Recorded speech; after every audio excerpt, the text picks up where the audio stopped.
Sebetulnya ahad ini tiga katanya, yang disebut dengan Allahus Salasa. Allahus Salasa, katanya Tuhan itu tiga.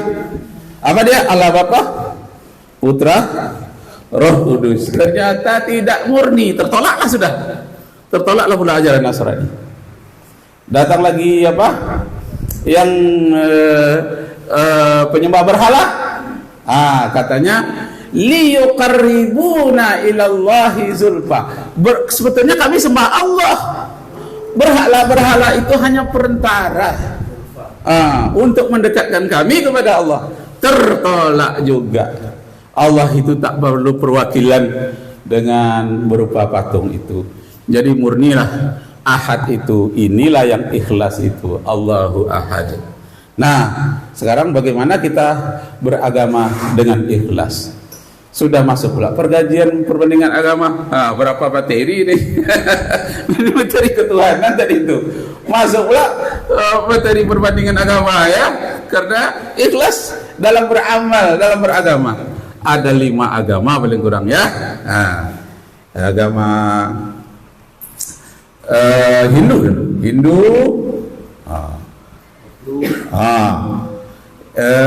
Buddha, tulisannya Buddha, kemudian Yahudi, kemudian Kristen, kemudian baru Islam. Sekarang masuk lagi Konghucu sini ya, sudah Islamnya ada Konghucu. Sebetulnya Konghucu itu bukan agama, budaya. Cuma kemarin itu waktu dekat mau pemilu, ada yang nggak jalan agama, karena dia nggak ada nabinya. Persyaratan agama itu kan harus ada kitab sucinya, ada nabinya. Nabinya nggak ada. Iya.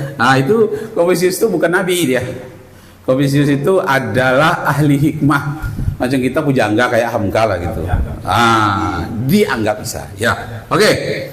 Nah, jadi kalau yang murni itu bagaimana? Hindu ini Tuhannya 3. Yang disebut dengan Trimurti.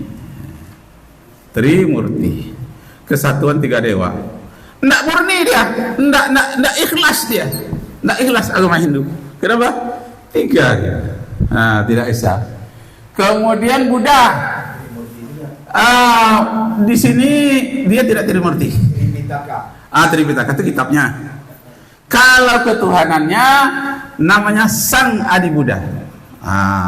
Jadi yang mengutus Buddha itu ada namanya Sang Adi. Sang Adi Buddha, atau istilah lainnya Sang Hyang Widiwasa. Jadi ada lagi di atasnya. Dia ini menjelma sebagai Buddha, sama dengan Kristen. Katanya Allah yang menjelma menjadi Nabi Isa. Kalau sudah menjelma, inkarnasi namanya, tak murni lagi. Tak murni. Jadi Buddha juga tidak murni. Kalau Yahudi tidak murni juga. Yahudi kan di samping dia bertuhan kepada Allah, Tuhan juga, Allah juga. Tapi ada Tuhannya lagi namanya Uzair. Uzair. Wa qala al-yahudu Uzair ibnullah. Ada Uzair. Dan kemudian sekarang itu orang Yahudi itu dia tak ikut lagi Taurat. Tidak ikut. Ada namanya kitab Talmud namanya. Talmud yang dia ikut. Yang kitab Talmud itu bukan dari Nabi, tapi ringkasan-ringkasan dari rabi-rabi Yahudi. Maka dia tidak ahad ketuhanannya. Kristen penjelmaan dari Christ, katanya penjelmaan Tuhan. Tuhan yang dihilangin itu katanya turun ke bumi menjadi manusia, itulah Isa. Nah, maka setiap mulut keluar dari mulutnya itu firman Tuhan. Nah, ternyata setelah diteliti banyak yang bukan firman Tuhan di dalam kitabnya itu, dan Tuhannya adalah Trinitas. Kristen Trinitas. Tidak termasuk Ustadz Trisakti, lain lagi. Trinitas ya. Trinitas. Kesatuan dari 3 Tuhan. Allah Bapa, Putra, Roh Kudus. Siapa yang Roh Kudus itu? Gak tahu pula dia. Roh, padahal roh itu ciptaan apa enggak? Ya ciptaan Allah. Roh itu makhluk gaib. dan kemudian si Konghucu, di sini juga agama-agama musyrik. Dia memakai berhala, ada berhalanya. Lalu yang mana? Yang bertemu tauhid, hanya Islam. Itu yang disebut di dalam surat 3 ayat 19, inna dina indallahil Islam. Jadi agama yang sebetul-betulnya ikhlas, yang ahad itu hanya agama Islam.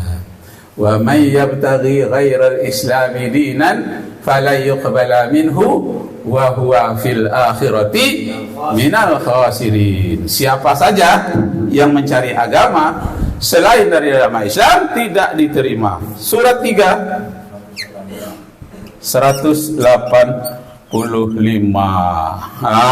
Itu dia. Jadi yang sebetul-betulnya ahad ikhlas itu hanya Islam. Nah, diteliti orang, apa benar apa tidak? Ternyata benar. Baru-baru ini terbongkar tadi malam. Saya lihat siaran langsung dari Tel Aviv dalam bahasa Inggris. Ada peneliti rahasia dari rabi-rabi Yahudi. Yang ketuanya Rabi Daniel namanya. Di itu masih ada. Rabi Daniel. Dia membatasi tidak pakai lampu listrik. Waktu itu takut orang merekam. Hanya pada pakai lampu lilin. Menghadap dia kepada kitabnya. Mereka 8 orang. Di sini dia menghadap dia kemari.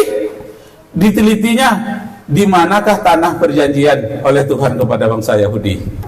Katanya tanah perjanjian itu tanah Palestina, dijanjikan oleh Tuhan kepada orang Yahudi, itu diambil. Ternyata tidak. Ternyata di dalam peta yang dibuat adalah dekat sungai Nil. Sedangkan di Arab tidak ada sungainya di situ.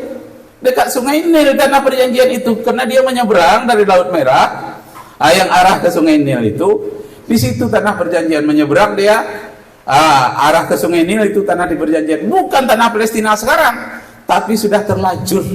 Netanyahu mengatakan inilah Gaza, tanah perjanjian yang dijanjikan oleh Tuhan untuk bangsa Yahudi.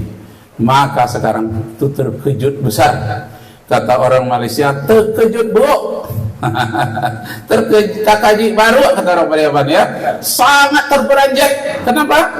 Ternyata dilihat petanya itu, dalam peta tanah yang dijanjikan itu adalah arahnya ke sungai Nil, bukan arah ke Arab.